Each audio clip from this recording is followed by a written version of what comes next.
Hi team, welcome back. ഇന്ന് നമുക്ക് AWS monitoring കുറച്ച് സർവീസിനെ കാണാം. അതുപോലെ തന്നെ ഓട്ടോ സ്കെയിലിംഗ് ആൻഡ് ELB എന്ന് പറയുന്നത് ഇലാസ്റ്റിക് ലോഡ് ബാലൻസിങ്. ഇതെല്ലാം എന്താണെന്ന് ഒന്ന് ഡിസ്കസ് ചെയ്യാം. Okay, let's start. ഇതൊക്കെയാണ് ഇന്ന് കവർ ചെയ്യുന്ന ടോപ്പിക്സ്.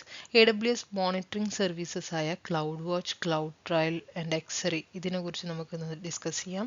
അതേപോലെ ഓട്ടോ സ്കെയിലിംഗ് എന്ന് പറയുന്നത് എന്താണ്, അത് മെയിൻലി എന്തിനാണ് യൂസ് ചെയ്യണത്. അതേപോലെ തന്നെ ഇലാസ്റ്റിക് ലോഡ് ബാലൻസർ എന്ന് പറയുന്നത് ഒരു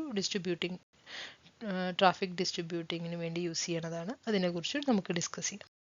ഓക്കെ, അപ്പോൾ why monitoring and scaling are important. ഇപ്പോൾ നമ്മൾ ഇതിൽ കവർ ചെയ്യുന്ന ഈ ടോപ്പിക്സ് ആയ മോണിറ്ററിങ്, സ്കെയിലിംഗ് ഒക്കെ എന്തുകൊണ്ടാണ് ഇമ്പോർട്ടൻ്റ് എന്ന് പറയണമെന്ന് വെച്ചാൽ, നമ്മളൊരു പ്രോജക്റ്റ് AWSലേക്ക് മൂവ് ചെയ്യുക എന്ന് പറയുമ്പോൾ തന്നെ നമ്മളതിന് പല റീസൺസ് ഉണ്ടായിരിക്കും. അതിൽ ചില റീസൺ എന്ന് പറയുന്നത് നമുക്ക് ഓൺ പ്രൊമൈസിലുള്ള നമ്മുടെ പ്രോജക്റ്റിൻ്റെ നമ്മുടെ അവിടുത്തെ റിസോഴ്സസിൻ്റെ പെർഫോമൻസ് ഇമ്പ്രൂവ് ചെയ്യാനായിട്ട്, ഹയർ പെർഫോമൻസിന് വേണ്ടിയിട്ട് നമ്മൾ ഓൺ പ്രൊമൈസ് എന്നുള്ളത് ക്ലൗഡിലേക്ക് മൂവ് ചെയ്യുക എന്നുള്ളൊരു പ്ലാനിങ് വരും. അല്ലെങ്കിൽ പുതിയൊരു പ്രോജക്റ്റ് വരുമ്പോൾ നമുക്ക് നല്ല പെർഫോമൻസ് എഷ്വർ ചെയ്യണം. അല്ലെങ്കിൽ അതിൻ്റെ അവൈലബിലിറ്റി എന്ന് പറയുമ്പോൾ നമ്മൾ ഇതിന് മുമ്പുള്ള ടോപ്പിക്സിലൊക്കെ ഡിസ്കസ് ചെയ്തു.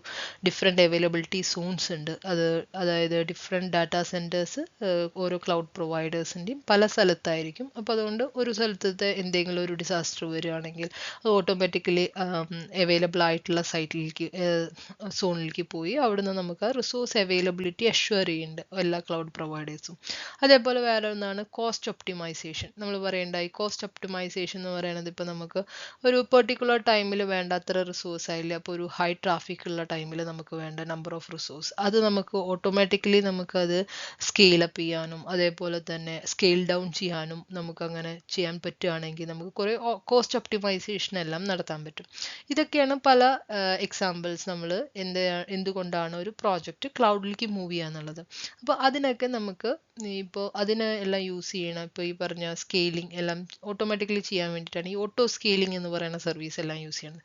അതിപ്പോൾ സർവീസ് അങ്ങനെ ഓട്ടോമാറ്റിക് സ്കെയിലിംഗ് ചെയ്യണമെങ്കിൽ അതിലത്തെ നമ്മുടെ റിസോഴ്സിനെ മോണിറ്റർ ചെയ്യണം. ആ മോണിറ്റർ ചെയ്തിട്ട് ആ സർവീസ് എങ്ങനെ ബിഹേവ് ചെയ്യണു ഒരു പെർട്ടിക്കുലർ ടൈമിൽ. ഇപ്പോൾ നമ്മൾക്കൊരു ഇപ്പോൾ ഒരു ആമസോൺ സൈറ്റിൽ നമ്മളൊരു സെയിൽസ് നടക്കുന്ന ടൈമാണെങ്കിൽ പൊതുവേ അവിടെ ഉണ്ടാവുന്ന ഒരു പർച്ചേസിങ് റേറ്റിനെ വെച്ച് നോക്കുമ്പോൾ അതിൽ നമ്മളൊരു സെയിൽസ് നടത്തുമ്പോൾ നമ്പർ ഓഫ് യൂസേഴ്സ് കൂടുതലായിരിക്കും, അതിൽ പർച്ചേസിങ് അതിലെ നമ്പറും കൂടുതലായിരിക്കും. അതായത് അതിൻ്റെ അർത്ഥം ബാക്ക് എൻഡിൽ എന്ത് സംഭവിക്കണം, നമ്മൾ കുറേ യൂസേഴ്സ് ഒരേ സൈറ്റിൽ ഒരു പെർട്ടിക്കുലർ ടൈമിൽ ആക്സസ് ചെയ്യണത് പെട്ടെന്ന് നമ്പർ കൂടുതലാണ് എന്ന് പറയുമ്പോൾ അവിടെ ഒരു ട്രാഫിക് ഭയങ്കര പീക്ക് ടൈമായിട്ട് കാണുകയാണ്. ആ ട്രാഫിക് കൂടുതലുള്ള ടൈമാണ്. ആ ടൈമിൽ വേണ്ട നമ്പർ ഓഫ് റിസോഴ്സസും കൂടുതലായിരിക്കണം. എന്നാലാണ് ഈ വരുന്ന എല്ലാ റിക്വസ്റ്റിനും നമുക്ക് റെസ്പോണ്ട് ചെയ്യാൻ പറ്റുള്ളൂ. അങ്ങനെ ആ ഒരു പ്രാക്ടിക്കൽ കേസ് എങ്ങനെ നമുക്കത് ഓട്ടോമാറ്റിക്കലി നമുക്കത് ഈസിയായി നമ്മളിപ്പോൾ മാനുവലി നമ്മൾ ഒരു ഹാർഡ്വെയർ അല്ലെങ്കിൽ നമ്മൾക്കൊരു റിസോഴ്സ് എക്സ്റ്റെൻഡ് ചെയ്യുന്നതിന് പകരം എങ്ങനെ അത് ഓട്ടോമാറ്റിക്കലി ചെയ്യാൻ പറ്റും എന്നുള്ളതാണ് ഈ ഓട്ടോ സ്കെയിലിംഗ് എല്ലാം കൊണ്ട് ഉള്ള സർവീസ് നമുക്ക് ഹെൽപ്ഫുൾ ആവുന്നത്. ഓക്കെ, അതിലിപ്പോൾ ഇതിൽ എക്സാമ്പിൾ പറഞ്ഞ പോലെ A website gets high traffic during sales need scaling and monitoring and helps prevent down time and optimise resource usage.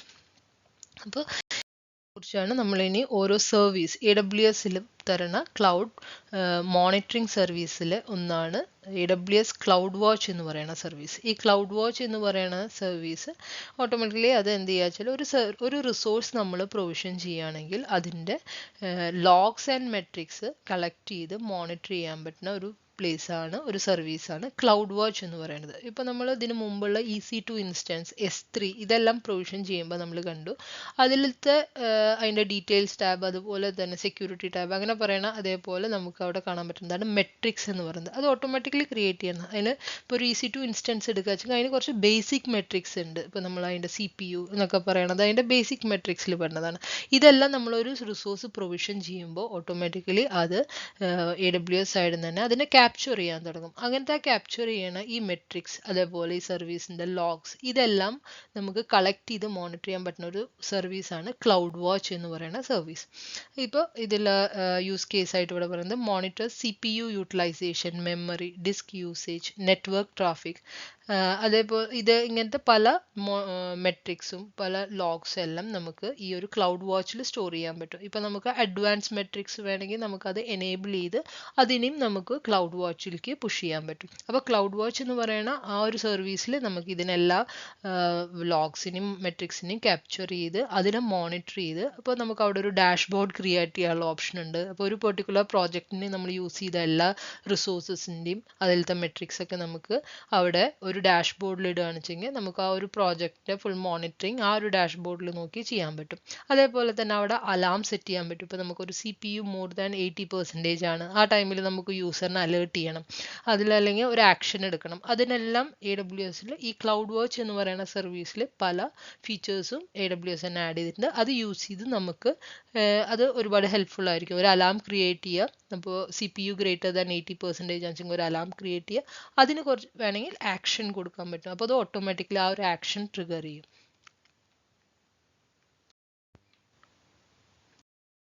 അടുത്ത സർവീസാണ് AWS ക്ലൗഡ് ട്രയൽ എന്ന് പറയുന്നത്. അതും ഒരു മോണിറ്ററിംഗ് സർവീസിൽ പെടുന്നത് തന്നെയാണ്. അത് മെയിൻലി ലോഗിങ് സർവീസാണ്. ഇപ്പം നമ്മൾ ഒരു AWS കൺസോളിൽ നമ്മളൊരു യൂസർ ആ കൺസോൾ ആക്സസ് ചെയ്തു വിചാരിക്കുക. അപ്പോൾ ആ ഒരു യൂസർ എന്താ ചെയ്ത് അത് ആളുടെ യൂസർ ക്രെഡൻഷ്യൽ യൂസ് ചെയ്തിട്ട് യൂസർ നെയിം പാസ്വേഡ് യൂസ് ചെയ്തിട്ട് നമ്മൾ ആ ഒരു കൺസോളിലേക്ക് ആക്സസ് ചെയ്തു. അപ്പോൾ നമ്മൾ ഇതിനു മുമ്പ് പറയേണ്ടത് അതെല്ലാം ഓരോ API കോളാണ്. അപ്പോൾ ആ API കോളിൽ നമ്മൾ ഒരു കോൾ ചെയ്യുമ്പോൾ നമുക്ക് ആ ഒരു കൺസോളിലേക്കുള്ള ആക്സസ് കിട്ടണം. അപ്പോൾ അങ്ങനത്തെ ഓരോ ആക്സസിൻ്റെയും ഓരോ API കോളിനെയും ട്രാക്ക് ചെയ്യാനായിട്ട് അതിൻ്റെ ലോഗിങ്, അതായത് who did what and when, എപ്പോൾ നമ്മളത് ആക്സസ് ചെയ്തു, ആ കൺസോൾ എപ്പോൾ ആക്സസ് ചെയ്തു, ആര് ആക്സസ് ചെയ്തു, ഇതെല്ലാം നമുക്ക് ക്യാപ്ചർ ചെയ്ത് ഒരു ലോഗ് ഫോമിൽ കിട്ടുന്ന സ്ഥലമാണ് ക്ലൗഡ് ട്രയൽ എന്ന് പറയുന്നത്. അതേപോലെ യൂസറിൻ്റെ മാത്രമല്ല, ഇപ്പം നമുക്ക് ഒരു ആപ്ലിക്കേഷൻ, ഇപ്പോൾ ഒരു EC2ന് നമ്മൾ ഒരു S3 ആക്സസ് കൊടുത്തിട്ടുണ്ട്, ഏത് ടൈമിൽ ആ റോൾ യൂസ് ചെയ്ത് ഈ സർവീസിനെ ആക്സസ് ചെയ്തു, അങ്ങനെ ഈ ലോഗിങ് എല്ലാം നമുക്ക് ക്യാപ്ചർ ചെയ്യുന്ന ഒരു പ്ലേസ് ആണ് ക്ലൗഡ് ട്രയൽ എന്ന് പറയുന്ന സർവീസ്. അവിടെ നമുക്ക് ഈ ലോഗിങ് സർവീസ് ആയിട്ട് അതിനെ പറയാം. അതിലെല്ലാ ലോഗ്സും അവൈലബിൾ ആയിരിക്കും. അത് mainly useful for security auditing and compliance മോണിറ്ററിങ്ങിനാണ്. അതേപോലെ അതിൻ്റെ എക്സാമ്പിൾ ആയിട്ട് പറയുന്നതാണ് detect unauthorised access to AWS resources.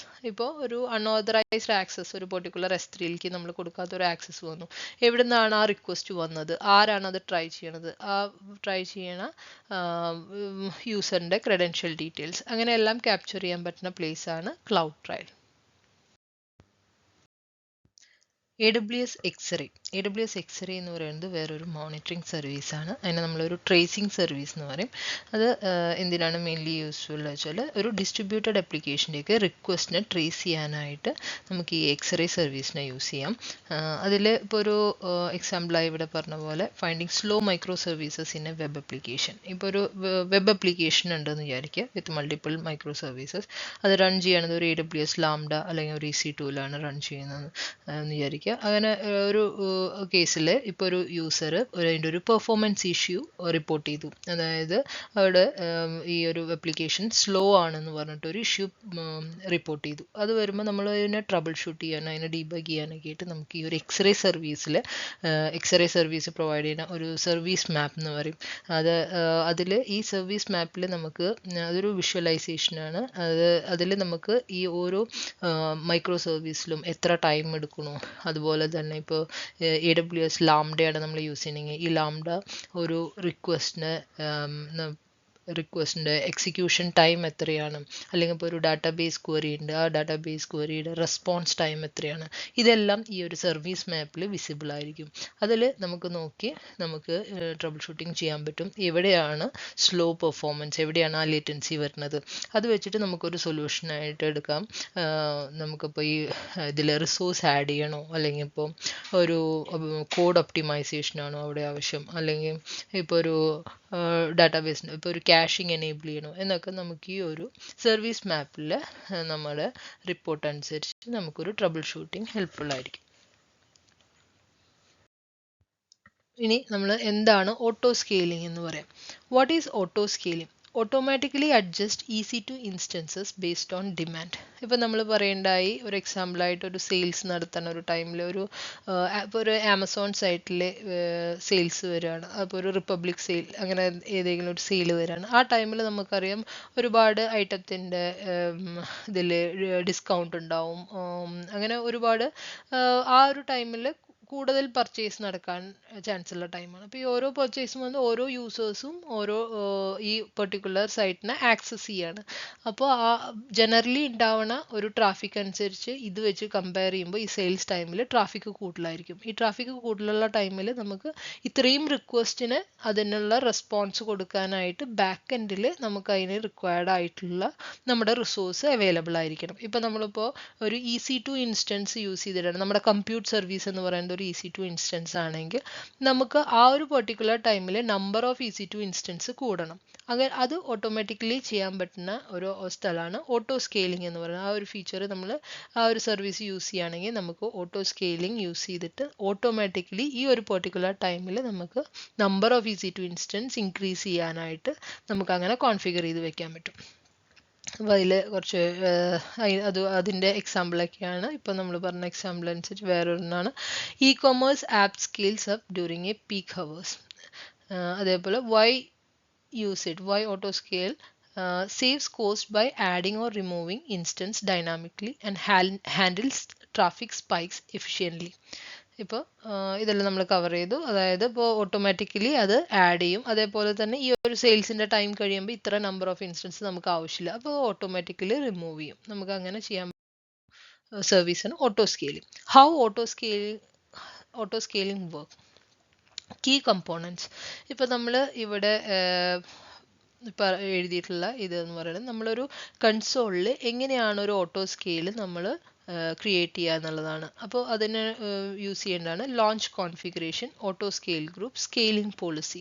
ഇതിലെന്താ പറയുന്നത് വെച്ചാൽ ഇത് നമ്മൾ ലോഞ്ച് കോൺഫിഗറേഷനിലാണ് നമ്മുടെ ഇൻസ്റ്റൻസിൻ്റെ ഡീറ്റെയിൽസ്. ഇപ്പോൾ നമ്മുടെ അപ്ലിക്കേഷൻ അനുസരിച്ച് പല ഇൻസ്റ്റൻസ് ടൈപ്പിലുള്ള ഇൻസ്റ്റൻസ് യൂസ് ചെയ്യാമെന്ന് പറഞ്ഞു. ഇപ്പോൾ നമ്മളൊരു കമ്പ്യൂട്ട് ഒപ്റ്റിമൈസ്ഡ് ആണ് വെച്ചെങ്കിൽ EC2ൽ കമ്പ്യൂട്ട് ഒപ്റ്റിമൈസ്ഡ് ആയിട്ടുള്ള ഇൻസ്റ്റൻസ് ടൈപ്പ് യൂസ് ചെയ്യാം. അതേപോലെ മെമ്മറി ഒപ്റ്റിമൈസ്ഡ് ആണെങ്കിൽ memory optimised EC2 instance type use ചെയ്തിട്ടാണ് നമ്മൾ ചെയ്യുക. അങ്ങനെ ഇൻസ്റ്റൻസ് ടൈപ്പ്, അതിൻ്റെ ഏത് ഇമേജ് യൂസ് ചെയ്യണം, അതിലെ ബാക്കി നമ്മളൊരു EC2 ഇൻസ്റ്റൻസ് കോൺഫിഗർ ചെയ്യുന്ന ടൈമിൽ നമ്മൾ കൊടുത്ത എല്ലാ ഡീറ്റെയിൽസും നമുക്ക് അതിൻ്റെ ഡീറ്റെയിൽസ് എല്ലാം നമുക്ക് കൊടുക്കാൻ പറ്റുന്ന ഒരു സ്ഥലമാണ് ലോഞ്ച് കോൺഫിഗറേഷൻ. അവിടെ നമ്മൾ ഏത് ടൈപ്പ് ഇൻസ്റ്റൻസ് വേണം എന്നുള്ളത് ഡിഫൈൻ ചെയ്യും. അത് കഴിഞ്ഞ് കഴിഞ്ഞാൽ ഓട്ടോ സ്കെയിൽ ഗ്രൂപ്പിൽ നമ്മൾ മാനേജേഴ്സ് ഇൻസ്റ്റൻസസ്, അതായത് നമ്മളിവിടെ ഒരു maximum and minimum number of instance എത്രയാണ്, എപ്പോഴാണ് ഇത് ട്രിഗർ ചെയ്യേണ്ടത്, അങ്ങനെയുള്ള ഡീറ്റെയിൽസ് എല്ലാം കൊടുക്കുന്നത് നമ്മളൊരു ഓട്ടോ സ്കെയിൽ ഗ്രൂപ്പിൽ കൊടുക്കും. ഇപ്പോൾ നമുക്ക് ജനറലി നമുക്കൊരു 2 EC2 ഇൻസ്റ്റൻസ് ആണ് വേണ്ടത്. ഇങ്ങനെ ഒരു പീക്ക് ടൈം ആവുമ്പോൾ നമുക്കത് എക്സ്പാൻഡ് ചെയ്ത് മാക്സിമം 4 ആക്കണം, അല്ല മാക്സിമം 5 ആക്കണം. അങ്ങനെ വരുമ്പോൾ സാധാ ട്രാഫിക് ടൈമിൽ അത് 2 ഇൻസ്റ്റൻസ് അവൈലബിൾ ആയിരിക്കും. ഇപ്പോൾ ഇങ്ങനെ ഒരു പീക്ക് ടൈം വരുവാണെങ്കിൽ അതിൽ ഓട്ടോമാറ്റിക്കലി ഇൻക്രീസ് ചെയ്ത് അത് 5 വരെ ആവും. പിന്നെ ആ ഒരു പീക്ക് ടൈം കഴിയുമ്പോൾ അത് ഓട്ടോമാറ്റിക്കലി റെഡ്യൂസ് ചെയ്ത് 2 ആയി മാറും. അങ്ങനെയൊക്കെ അതെല്ലാം കോൺഫിഗർ ചെയ്യുന്ന ഒരു സ്ഥലമാണ് ഓട്ടോ സ്കെയിൽ ഗ്രൂപ്പ് എന്ന് പറയുന്നത്. സ്കെയിലിംഗ് പോളിസി എന്ന് പറയുന്നത് എങ്ങനെയാണ് ഇത് ഈ മാക്സിമം മിനിമത്തിൽ നിന്ന് മാക്സിമം ആവണമെന്നൊക്കെ ഉള്ളത് ഈ സ്കെയിലിംഗ് പോളിസി വെച്ചിട്ടാണ്. അതൊരു റൂള് നമ്മൾ മെൻഷൻ ചെയ്യാണ്. ഇപ്പോൾ CPU ഗ്രേറ്റർ ദാൻ 70%. അപ്പോൾ ഒരു EC2 ഇൻസ്റ്റൻസിൻ്റെ CPU ഗ്രേറ്റർ ദാൻ 70% ആവുകയാണെങ്കിൽ, അപ്പോൾ അതായത് ഇപ്പോൾ നമ്മളൊരു മിനിമം വെച്ചിട്ടുള്ള ഇൻസ്റ്റൻസിൻ്റെ 70% കൂടുതൽ അതിൻ്റെ CPU വരുമ്പോൾ ഓട്ടോമാറ്റിക്കലി അത് ആഡ് ചെയ്യണം. 1 ഇൻസ്റ്റൻസ് വെച്ച് ആഡ് ചെയ്യണം. അപ്പോൾ ഓരോ ഇൻസ്റ്റൻസും ആഡ് ചെയ്യുമ്പോൾ അതിലത്തെ ഈ ട്രാഫിക്കിനെ ഈ എല്ലാ ഇൻസ്റ്റൻസും കൂടി ഡിസ്ട്രിബ്യൂട്ട് ചെയ്തിട്ട് അത് വർക്ക് ചെയ്യാൻ തുടങ്ങും. അങ്ങനെയാണ് ഈ സ്കെയിലിംഗ് പോളിസിയിൽ നമ്മൾ എന്താണ് അതിൻ്റെ എക്സാമ്പിളായിട്ടാണ് ഈ CPU യൂസേജ് ഗ്രേറ്റർ ദാൻ 70% എന്ന്. എപ്പോഴാണ് ആ ഇൻസ്റ്റൻസ് ലോഞ്ച് ചെയ്യേണ്ടത് എന്നുള്ള റൂളാണ് ആ സ്കെയിലിംഗ് പോളിസിയിൽ നമ്മൾ മെൻഷൻ ചെയ്യുക. ഇതെല്ലാം യൂസ് ചെയ്തിട്ടാണ് നമുക്ക് ഒരു ഓട്ടോ സ്കെയിൽ വർക്ക് ചെയ്യണത്. ഇതെല്ലാം യൂസ് ചെയ്തിട്ട് ഒരു ഓട്ടോ സ്കെയിൽ ഗ്രൂപ്പ് ക്രിയേറ്റ് ചെയ്യുക എന്ന് പറയും. അത് കഴിഞ്ഞ് നമുക്ക് ഓട്ടോ സ്കെയിലിംഗ് ഒരു പീക്ക് ടൈമിൽ സംഭവിക്കും. അതായത് അടുത്തതാണ് ഇലാസ്റ്റിക് ലോഡ് ബാലൻസിങ്.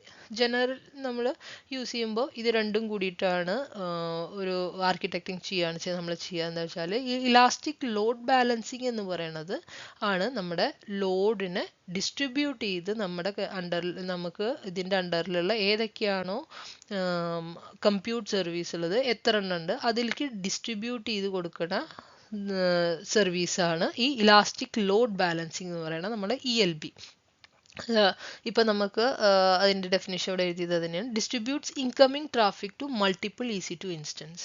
അപ്പോൾ ജനറലി നമ്മളിപ്പോൾ ഈ ലോഡ് ബാലൻസറും ഓട്ടോ സ്കെയിലും കൂടി കമ്പൈൻ ചെയ്തിട്ട് നമ്മൾ ആർക്കിടെക്റ്റിംഗ് ചെയ്യുമ്പോൾ എന്താ ചെയ്യുന്നത് വെച്ചാൽ നമ്മൾ ആ യൂസർ റിക്വസ്റ്റ് വന്ന് ഹിറ്റ് ചെയ്യണത് ലോഡ് ബാലൻസറിന്. ഈ ലോഡ് ബാലൻസർ നമുക്ക് വന്ന ട്രാഫിക്കിനെ നമ്മൾ ഇതിൻ്റെ ബാക്ക് എൻഡിൽ എത്ര ഹെൽത്തി ആയിട്ടുള്ള ഇൻസ്റ്റൻസസ് അറ്റ് ദാറ്റ് മൊമെന്റിൽ അവൈലബിൾ ആണ് നോക്കിയിട്ട് ഈ ഒരു ട്രാഫിക്കിനെ ഡിസ്ട്രിബ്യൂട്ട് ചെയ്ത് എല്ലാം EC2 ഇൻസ്റ്റൻസിനും ഡിസ്ട്രിബ്യൂട്ട് ചെയ്ത് കൊടുക്കും. Why use it, why ELB? Improve availability and fault tolerance. അപ്പോൾ ഇത് എന്ത് ചെയ്യുന്നത് വെച്ചാൽ ചെക്ക് ചെയ്തുകൊണ്ടിരിക്കുകയാണ് ഏതൊക്കെ EC2 ഇൻസ്റ്റൻസസ് ആണ് ഹെൽത്തി ആയിട്ടുള്ള EC2 ഇൻസ്റ്റൻസ്.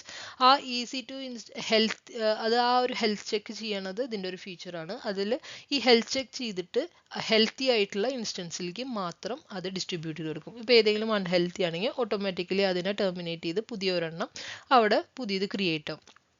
പിന്നെ അതേപോലെ നമുക്ക് ഈ ലോഡ് ബാലൻസർ ക്രിയേറ്റ് ചെയ്യുമ്പോൾ മിനിമം 2 അവൈലബിലിറ്റി സോണിൽ വെച്ചിട്ടാണ് നമുക്ക് ക്രിയേറ്റ് ചെയ്യാൻ പറ്റുക. അത് ഹൈ അവൈലബിലിറ്റി അത് ഇമ്പ്രൂവ് ചെയ്യും. അതെങ്ങനെയാണെന്ന് വെച്ചാൽ ഇപ്പോൾ നമ്മളൊരു ഇൻസ്റ്റൻസ് 2 അവൈലബിലിറ്റി സോണിലുണ്ടെങ്കിൽ അതിലത്തെ ഈ ട്രാഫിക്കിനെ അത് 2ലേക്കുമായിട്ട് ഡിസ്ട്രിബ്യൂട്ട് ചെയ്ത് കൊടുക്കണ പണി ലോഡ് ബാലൻസറിൻ്റെയാണ്. Handle traffic efficiently across multiple servers. അതിപ്പോൾ നമ്മൾ പറയാം എക്സാമ്പിളാണ് a web app with multiple servers behind an ELB. ഇപ്പോൾ അത് ഓട്ടോ സ്കെയിലാണെങ്കിൽ ഇതേ കാര്യം നമുക്ക് ചെയ്യാൻ പറ്റും. ഓട്ടോ സ്കെയിൽ വെച്ച് ഇപ്പോൾ ട്രാഫിക് കൂടുതലുള്ള ടൈമിൽ ഓട്ടോ സ്കെയിൽ വെച്ച് അത് നമ്പർ ഓഫ് ഇൻസ്റ്റൻസസും എക്സ്പാൻഡ് ചെയ്യും. ഈ ലോഡ് ബാലൻസർ എത്ര അറ്റ് ദാറ്റ് മൊമെന്റിൽ എത്ര EC2 ഇൻസ്റ്റൻസ് ഉണ്ട് അതിലേക്ക് ഇത് ഡിസ്ട്രിബ്യൂട്ട് ചെയ്ത് കൊടുക്കും ചെയ്യും. ഇങ്ങനെയാണ് അതിൻ്റെ ഒരു സ്ട്രക്ചർ വരുന്നത്. യൂസറിൻ്റെ റിക്വസ്റ്റ് വന്ന് ഹിറ്റ് ചെയ്യുക ലോഡ് ബാലൻസറിൽ. ഈ ലോഡ് ബാലൻസറിന് അത് പല സബ്നെറ്റ്സിലും പല അവൈലബിലിറ്റി സോണിലും ആയിട്ട് നമ്മൾ ഹൈ അവൈലബിലിറ്റിക്ക് വേണ്ടിയിട്ട് ക്രിയേറ്റ് ചെയ്യും. ഇപ്പോൾ അത് EC2 ഇൻസ്റ്റൻസ് ആയി നമ്മുടെ കമ്പ്യൂട്ടർ സർവീസ് ഓട്ടോ സ്കെയിലിങ്ങിൽ എനേബിൾഡ് ആണെങ്കിൽ ആ നമ്പർ ഓഫ് ട്രാഫിക് അനുസരിച്ച് നമുക്കിപ്പോൾ ആ ഒരു ഇൻസ്റ്റൻസിൻ്റെ CPU ഗ്രേറ്റർ ദാൻ 70% അല്ലെങ്കിൽ 80% നമ്മൾ സെറ്റ് ചെയ്ത് ഓട്ടോ സ്കെയിലിംഗ് എനേബിൾ ചെയ്യുന്നതെന്ന് വെച്ച് കഴിഞ്ഞാൽ ഇപ്പോൾ ട്രാഫിക് കൂടുതലാണെന്ന് കാണുമ്പോൾ നമ്പർ ഓഫ് ഇൻസ്റ്റൻസ് മാക്സിമം ആയി മാറും. അപ്പോൾ അതിലേക്ക് ഈ ലോഡ് ബാലൻസ് ട്രാഫിക് ഡിസ്ട്രിബ്യൂട്ട് ചെയ്ത് കൊടുക്കും. ഇനി അതേപോലെ പല ടൈപ്പ് ലോഡ് ബാലൻസേഴ്സ് ഉണ്ട്. അതിൻ്റെ എക്സാമ്പിൾസ് ആണ് ഇവിടെ എഴുതിയിട്ടുള്ളത്. Application load balancer, network load balancer, gateway load balancer and മുമ്പുണ്ടായിരുന്നായിരുന്നു ക്ലാസിക് ലോഡ് ബാലൻസർ. ഇതിപ്പോൾ AWS സൈഡിൽ നിന്ന് തന്നെ മൈഗ്രേറ്റ് ചെയ്ത് ഇപ്പോൾ കറൻ്റ്ലി അവൈലബിൾ ആയിട്ടുള്ള application network gateway load balancer ഏതെങ്കിലും ഒന്നിലേക്ക് മൈഗ്രേറ്റ് ചെയ്യാൻ പറഞ്ഞ് AWS തന്നെ റിക്വസ്റ്റ് ചെയ്യാണ്. ഓക്കെ, അപ്പോൾ ഇതൊക്കെയാണ് കറൻ്റ്ലി അവൈലബിൾ ആയിട്ടുള്ള ലോഡ് ബാലൻസേഴ്സ്. ഇതിൻ്റെയൊക്കെ ഡിഫറൻസ് എന്താണെന്ന് വെച്ചാൽ ഇത് ഏത് ലെയറിൽ വർക്ക് ചെയ്യണമെന്നുള്ളത്, OSI ലെയറിൽ ഏത് ലെയറിൽ വർക്ക് ചെയ്യണമെന്നുള്ളതാണ്. ആപ്ലിക്കേഷൻ ലോഡ് ബാലൻസർ എന്ന് പറയുന്നത് works at layer 7, network load balancer layer 4, gateway load balancer layer 3. Okay, best practices for AWS monitoring and scaling. Use CloudWatch alarm to detect unusual activity. Enable auto scaling to handle traffic changes. Use ELB to distribute the traffic evenly. And monitor CloudTrail logs for security tracking. നമ്മൾ പറഞ്ഞ കാര്യങ്ങൾ ഇവിടെ ഒന്ന് list ചെയ്തു എന്നുള്ളൂ. എന്തിനാണ് cloud watch alarm? Cloud വാച്ചിൽ നമുക്ക് ചെയ്യാൻ പറ്റുന്ന ക്ലൗഡ് വാച്ച് അലാം യൂസ് ചെയ്ത് നമുക്ക് അൺയൂഷ്വൽ ആക്ടിവിറ്റി ഡിറ്റക്ട് ചെയ്യാൻ പറ്റും. പിന്നെ ഓട്ടോ സ്കെയിലിംഗ് യൂസ് ചെയ്തിട്ട് നമ്മുടെ ട്രാഫിക് ചേഞ്ച് ഹാൻഡിൽ ചെയ്യാൻ പറ്റും. അതുപോലെ ELB യൂസ് ചെയ്തിട്ട് distribute traffic evenly. And monitor cloud trail log. നമ്മളൊരു സെക്യൂരിറ്റി ട്രാക്കിങ്ങിനൊക്കെ ക്ലൗഡ് ട്രയൽ ലോഗ് യൂസ് ചെയ്തിട്ട് നമുക്ക് ആരാണ് എപ്പോൾ ഏത് സർവീസിനെ ആക്സസ് ചെയ്തു എന്നുള്ളതൊക്കെ നമുക്ക് ലോഗ്സ് ഈ ക്ലൗഡ് ട്രയൽ ലോഗ്സ് ചെക്ക് ചെയ്താൽ അറിയാം. Okay, thank you. ഇത്രയാണ് ഇന്നത്തെ topic. See you in next video.